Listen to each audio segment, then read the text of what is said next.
Hi പ്രിയമുള്ള സുഹൃത്തുക്കളെ, നമ്മുടെ നാട്ടില് ഇപ്പോൾ സ്ഫോടനങ്ങളും കൊലപാതക ശ്രമങ്ങളും ഭീഷണികളും അതൊക്കെ വർദ്ധിച്ചു വരുന്നു. എപ്പോഴും നമുക്കറിയാം, ചില ആഘോഷങ്ങൾ നടക്കുമ്പോൾ, ഹിന്ദുക്കളുടെയും ക്രിസ്ത്യാനികളുടെയും ആഘോഷം നടക്കുന്ന സമയത്ത് സ്ഫോടനങ്ങൾ നിത്യസംഭവങ്ങളായി മാറുന്നു. ഈ കണ്ണൂരിൽ നിന്ന് ഐസിസിലേക്ക് പോയ റാഷിദ് അബ്ദുള്ളയുടെ ഒരു വോയിസ് സന്ദേശം നമ്മളൊക്കെ കേട്ടവരാണ്. നിങ്ങൾ കുഫാറുകളുടെ, അതായത് അമുസ്ലിങ്ങളുടെ ആരാധനാ സന്ദർഭങ്ങൾ, അവരുടെ ആഘോഷവേളകൾ, അതൊക്കെ നടക്കുന്ന സന്ദർഭങ്ങളിൽ അവിടേക്ക് കയറി ചെല്ലണമെന്നും പൊട്ടിത്തെറിക്കണമെന്നും അവരെ കൊല്ലണമെന്നും ഒരു പിസ്റ്റൾ ഉപയോഗിച്ചിട്ടെങ്കിലും അവരെ വകവരുത്തണം, അവര് പോകുന്ന ട്രെയിനെ തട്ടിയിടണം. അങ്ങനെയെങ്കിലും നമ്മൾ ഖുർആൻ നമ്മോട് പറഞ്ഞ, പ്രവാചകൻ നമ്മളെ ഏൽപ്പിച്ചിട്ട് പോയ അമുസ്ലിങ്ങളുടെ ഉന്മൂലനം സാധ്യമാക്കണം എന്ന് ഉപദേശിച്ചത് നമ്മൾ കേട്ടതാണ്. ഇപ്പോഴിതാ അയോധ്യയിലെ രാമക്ഷേത്രം തകർക്കുമെന്ന് ഭീഷണി മുഴക്കിയ ഒരു 16-കാരൻ പിടിയിലായിരിക്കുന്നു. ഒരു 16-കാരൻ ഈ സോഷ്യൽ മീഡിയ കാലഘട്ടത്തിൽ ഈ രൂപത്തിൽ ഭീഷണിപ്പെടുത്തണമെങ്കിൽ ഏത് കാലം മുതലാണ് അവൻ ഈ രൂപത്തിൽ മനസ്സിനെ പര്യാപ്തമാക്കിയത് എന്ന് നോക്കാം. ഒരു 9 വയസ്സുകാരൻ നമ്മുടെ നാട്ടിൽ നിന്ന് വിളിച്ച മുദ്രാവാക്യം നമ്മൾ ആരും മറന്നിട്ടില്ല.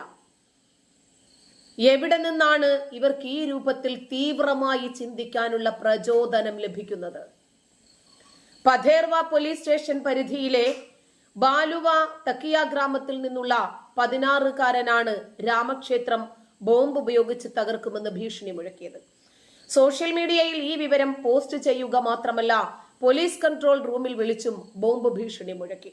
സോഷ്യൽ മീഡിയയിലൂടെ ജനങ്ങൾ മുഴുവനും ഇക്കാര്യം ഒന്ന് അറിഞ്ഞോട്ടെ, തനിക്ക് പ്രശ്നമില്ല എന്ന രൂപത്തിൽ ഒരു 16-കാരൻ തുനിഞ്ഞിറങ്ങുന്നെങ്കിൽ അവനെ അതിനുവേണ്ടി പ്രചോദനം നൽകുന്ന വസ്തുത എന്താണ്?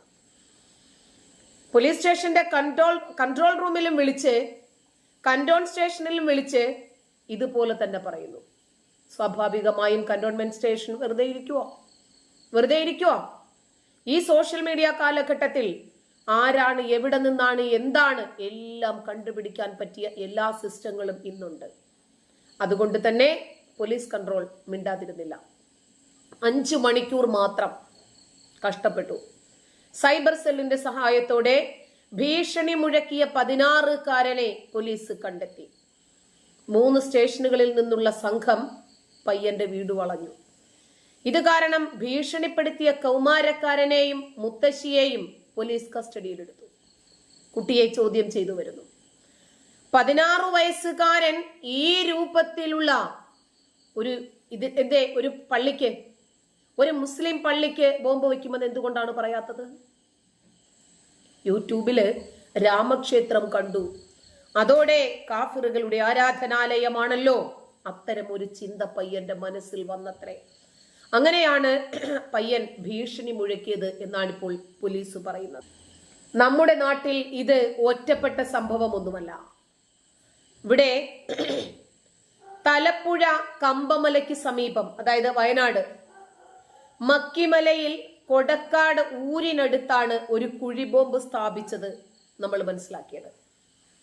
മാവോയിസ്റ്റുകളായിരുന്നു. വലിയ സ്ഫോടനമായിരുന്നു ലക്ഷ്യമിട്ടത്. കാടിനോട് ചേർന്ന് നാട്ടുകാരും സ്പെഷ്യൽ ഓപ്പറേഷൻ ഗ്രൂപ്പ് അംഗങ്ങളുമൊക്കെ വനം ഉദ്യോഗസ്ഥരും അടക്കം സഞ്ചരിക്കുന്ന സോളർ പ്രതിരോധ വേലിക്കടുത്തുള്ള നടപ്പാതയിലായിരുന്നു സ്റ്റീൽ പാത്രത്തിൽ സ്ഫോടക വസ്തു സ്ഥാപിച്ചിരുന്നത്. അല്പം മാറി ഒരു മരത്തിന്റെ ചുവട്ടിൽ ജലാറ്റിൻ സ്റ്റിക്കുകളും ഇലക്ട്രിക് ഡിറ്റനേറ്ററുകളും കണ്ടെടുത്തു. 50 മീറ്റർ നീളത്തിൽ കുഴിയെടുത്ത് വയറുകളും സ്ഥാപിച്ചിട്ടുണ്ടായിരുന്നു. ഇവർക്ക് ഇതുകൊണ്ട് എന്താണ് ലഭിക്കുന്നത് എന്നൊന്ന് ചിന്തിച്ചു നോക്കാം. സമൂഹത്തിന്റെ സമാധാന അന്തരീക്ഷം തകർക്കുക, കുഴിബോംബ് സ്ഫോടനങ്ങൾ നടത്തുന്നതിലൂടെ മേഖലയിൽ തങ്ങൾ ഇപ്പോഴും സജീവമാണ് എന്ന് മനസ്സിലാക്കുന്നതിന് വേണ്ടിയാണത്രേ. അതുവഴി കൂടുതൽ യുവാക്കളെ പീപ്പിൾസ് ലിബറേഷൻ ഗറില്ല ആർമിയിലേക്ക് റിക്രൂട്ട് ചെയ്യുകയാണ് പദ്ധതി എന്ന് ഇന്റലിജൻസ് വൃത്തങ്ങൾ പറയുന്നു. കേരളത്തില് രാഷ്ട്രീയ സൈനിക ക്യാമ്പയിൻ ആരംഭിച്ചതിന്റെ 10ാം വാർഷികത്തോടനുബന്ധിച്ച് പശ്ചിമഘട്ട മേഖലയിൽ മാവോയിസ്റ്റുകൾ ആക്രമണങ്ങൾക്ക് തയ്യാറെടുക്കുകയാണ് എന്നും ഇന്റലിജൻസിന്റെ റിപ്പോർട്ട്. തണ്ടർ ബോൾട്ടിനും സ്പെഷ്യൽ ഓപ്പറേഷൻ ഗ്രൂപ്പിനും സഞ്ചാരപാത ചോർത്തി നൽകുന്ന വനപാലകരെയോ പ്രദേശവാസികളെയോ ലക്ഷ്യമിട്ടിട്ടാണ് സ്ഫോടക വസ്തുക്കൾ സ്ഥാപിച്ചത് എന്നാണ് പോലീസിന്റെ പ്രാഥമിക നിഗമനം. സ്ഫോടക വസ്തുക്കൾ ഉണ്ടായേക്കാം എന്നതിനാൽ മാവോയിസ്റ്റ് സാന്നിധ്യമുള്ള പ്രദേശങ്ങളിൽ കാട്ടുതീ തടയാനുള്ള ഫയർലൈൻ പാതയിലൂടെയോ സോളർ പ്രതിരോധ വേലിക്കടുത്തുകൂടെയോ തണ്ടർബോൾട്ട് സംഘം സഞ്ചരിക്കാറില്ല. ഈ വഴിയിലാണ് മക്കിമലയിൽ കുഴിബോംബ് കണ്ടെത്തിയിട്ടുള്ളത്. പട്രോളിങ്ങിനിടയിൽ വനപാലകരാണ് മഞ്ഞ നിറമുള്ള വയറുകൾ ഇന്നലെ 2 മണിയോടുകൂടി കണ്ടെത്തിയത്. നമ്മുടെ നാട് എവിടെ എത്തി നിൽക്കുന്നു ഒന്നൊന്ന് ആലോചിച്ചാൽ മതി. AKG സെന്ററിന് നേരെ സ്ഫോടക വസ്തു എറിഞ്ഞ കേസിലെ മുഖ്യ സൂത്രധാരൻ പിടിയിലായിട്ടുണ്ടല്ലോ ഇന്ന്. യൂത്ത് കോൺഗ്രസിന്റെ മുൻ ജില്ലാ സെക്രട്ടറിയായ സുഹൈൽ ഷാജഹാൻ. അയാളുടെ പേര് സുഹൈൽ ഷാജഹാൻ എന്നായതുകൊണ്ട് നമ്മുടെ നാട്ടിലെ ഒട്ടുമിക്ക മാധ്യമങ്ങളും ഈ വാർത്ത കണ്ടിട്ടേയില്ല. ഡൽഹിയിലാണ് സുഹൈലിനെ പിടിച്ചത്. വിദേശത്തായിരുന്ന സുഹൈൽ ഷാജഹാനെതിരെ ലൂക്കൌട്ട് നോട്ടീസ് പുറപ്പെടുവിച്ചിരുന്നു. അങ്ങനെ ഇയാള് ഡൽഹി വിമാനത്താവളത്തിൽ ഇറങ്ങിയപ്പോൾ പോലീസ് വളയുകയായിരുന്നു. നമ്മുടെ നാട് ഏത് നിമിഷവും പൊട്ടിത്തെറിക്കാവുന്ന ഒരവസ്ഥയിലേക്കാണ് ഇപ്പോൾ പോയിക്കൊണ്ടിരിക്കുന്നത്. പ്രത്യേകിച്ച് അമുസ്ലിങ്ങളുടെ ആരാധനാ സമയത്ത് പൊട്ടിത്തെറിക്കണം എന്നതുകൊണ്ട് തന്നെ ഈസ്റ്റർ ദിനത്തിൽ ശ്രീലങ്കയിൽ നടന്നത് നമ്മൾ കണ്ടില്ലേ. എന്താണ് ഇതുകൊണ്ട് ഇവർക്ക് ലഭിക്കുന്നത്? കുറെ നിരപരാധികളായ മനുഷ്യരുടെ ജീവൻ അപഹരിക്കുക, അത്ര തന്നെ. ഈസ്റ്റർ ദിന സ്ഫോടനങ്ങൾ. ശ്രീലങ്കൻ MP അറസ്റ്റിൽ. ശ്രീലങ്കൻ MPയെ നന്നായിട്ടൊന്ന് കണ്ടോളൂ. റിഷാദ് ബദറുദ്ദീൻ ആയിരിക്കും. കണ്ടല്ലോ, ശരി, ജയിപ്പിച്ചു വിട്ട ആളുകൾ അനുഭവിക്കട്ടെ. കൊളംബോ. ഈസ്റ്റർ ദിന ബോംബ് സ്ഫോടന പരമ്പര കേസിൽ മുസ്ലിം നേതാവും പാർലമെന്റ് അംഗവുമായ റിഷാദ് ബദിയുദ്ദീൻ, സഹോദരൻ റിയാജ് ബദിയുദ്ദീൻ എന്നിവരെ ശ്രീലങ്കൻ പോലീസ് അറസ്റ്റ് ചെയ്തു. സ്ഫോടനം നടത്തിയ ചാവേറുകളുമായി ഇവർക്ക് ബന്ധമുണ്ടെന്ന് കണ്ടെത്തിയതായി പോലീസ് വക്താവ് ആജിദ് റൊഹാന അറിയിച്ചു. ഓൾ സിലോൺ മക്കൾ എന്ന രാഷ്ട്രീയ പാർട്ടിയുടെ നേതാവാണ് റിഷാദ് ബദിയുദ്ദീൻ. ഇന്നലെ പുലർച്ചയ്ക്ക് മുമ്പ് കൊളംബോയിലെ ഇവരുടെ വസതികളിൽ റെയ്ഡ് നടത്തിയാണ് അറസ്റ്റ് ചെയ്തത്. തീവ്രവാദ വിരുദ്ധ നിയമപ്രകാരമുള്ള കുറ്റമാണ് ചുമത്തിയിരിക്കുന്നത്. സ്ഫോടനം നടത്തിയവരുമായി ഇവർക്കുള്ള ബന്ധം വ്യക്തമാക്കുന്ന ശാസ്ത്രീയ തെളിവും സാഹചര്യ തെളിവും ലഭിച്ചതായി പോലീസ് വക്താവ് പറഞ്ഞു. 2019 ഏപ്രിൽ 21 ഈസ്റ്റർ ഞായറിൽ ശ്രീലങ്കയിൽ 3 പള്ളികളിലും 3 ഹോട്ടലുകളിലും നടന്ന സ്ഫോടനങ്ങളിൽ 269 നിരപരാധികളും 8 ചാവേറുകളുമാണ് കൊല്ലപ്പെട്ടത്. ആക്രമണത്തിന് പിന്നിൽ പ്രവർത്തിച്ചത് ലങ്കയിലെ പ്രാദേശിക തീവ്രവാദ സംഘടനയായ നാഷണൽ തൗഹീദ് ജമാഅത്താണെന്നാണ് അന്വേഷണ സംഘം കണ്ടെത്തിയത്. ആക്രമണം നടത്തിയത് തങ്ങളുടെ പോരാളികളാണെന്ന് ഇസ്ലാമിക് സ്റ്റേറ്റും അവകാശപ്പെട്ടിരുന്നു.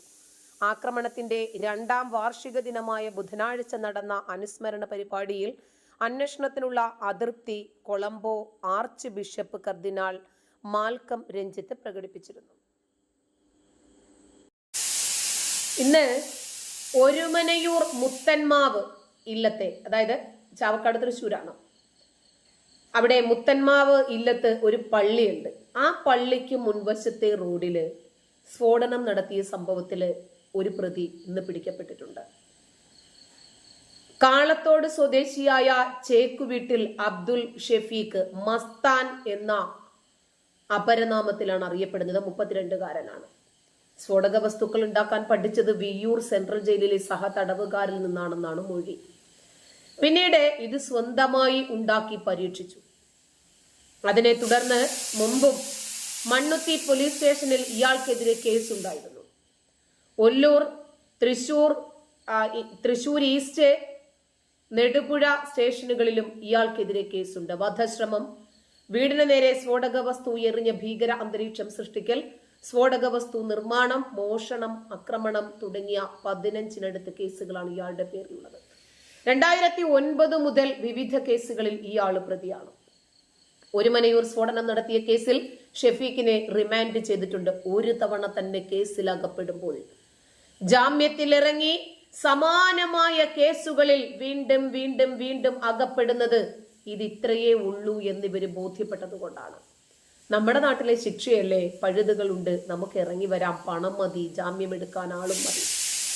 10 ലക്ഷവും ആളൂരുമുണ്ടെങ്കിൽ ആർക്കും ആരെയും കൊല്ലാം എന്ന മുദ്രാവാക്യം നമ്മുടെ നാട്ടിൽ മുഴങ്ങിയത് നമ്മൾ കേട്ടതല്ലേ? 4 മാസം മുമ്പാണ് ഗുണ്ടിലെ വെള്ളാരം കല്ലുകൾ നിറച്ച സ്ഫോടക വസ്തു ഇയാൾ നിർമ്മിച്ചത് എന്ന് പോലീസ് പറഞ്ഞു. 4 മാസമായി ഇത് വീട്ടിൽ സൂക്ഷിച്ചിരിക്കുകയായിരുന്നു. ഇതാണ് റോഡിൽ എറിഞ്ഞ് പൊട്ടിച്ചത്. കുഴൽപ്പണം കടത്തുന്നവരിൽ നിന്ന് പണം തട്ടിയെടുക്കാൻ ഇത്തരത്തിൽ സ്ഫോടനം നടത്തി ഇയാൾ മുമ്പും ഭീകര അന്തരീക്ഷം സൃഷ്ടിച്ചിട്ടുണ്ട് എന്ന് പോലീസ്. തന്നെ ആരെങ്കിലും ആക്രമിക്കാൻ എത്തുകയോ മറ്റോ ചെയ്താൽ ഉപയോഗിക്കാനാണ് സ്ഫോടക വസ്തു നിർമ്മിച്ചത് എന്ന് ഇയാൾ പോലീസിനോട് പറഞ്ഞു. ഇത്തരം കൃത്യങ്ങൾ ചെയ്യാൻ കഴിവുള്ള ആളാണ് താനെന്ന് നാട്ടുകാർക്ക് മുന്നിൽ തെളിയിക്കാനാണ് സ്ഫോടനം നടത്തിയത്. ഇത്തരം സ്ഫോടക വസ്തു ആളുകളിലേക്ക് എറിഞ്ഞാൽ മരണം വരെ സംഭവിക്കാൻ ഇടയുണ്ടെന്ന് ഇയാൾ തന്നെ പോലീസിന് മൊഴി നൽകി. സ്ഫോടക വസ്തുവിൽ നിന്ന് ചിതറിത്തെറിച്ച വെള്ളാരം കല്ലുകളും ചാക്കുനൂലും തുണിക്കഷ്ണങ്ങളും കൂടുതൽ അന്വേഷണത്തിനായി പോലീസ് ശേഖരിച്ചിട്ടുണ്ട്. സ്ഫോടക വസ്തു ഇയാൾ ആർക്കെങ്കിലും നിർമ്മിച്ചു നൽകിയിട്ടുണ്ടോ എന്നും അന്വേഷിക്കുന്നതായി SHO പ്രതാപ് പറഞ്ഞു. ഈ പ്രതിയെ റിമാൻഡ് ചെയ്യാൻ ഇന്റലിജൻസ് ബ്യൂറോ ഉദ്യോഗസ്ഥരും സ്റ്റേഷനിൽ എത്തിയിട്ടുണ്ട്. കാരണം ഇത്തരത്തിലുള്ള അനേകായിരം ആളുകൾ, ഒരു ഷെഫീഖിനെ മാത്രമേ നമ്മൾ കണ്ടെത്തിയിട്ടുള്ളൂ എന്ന് മാത്രമേ ഉള്ളൂ ഇതിനകത്തുള്ള അത്ഭുതം.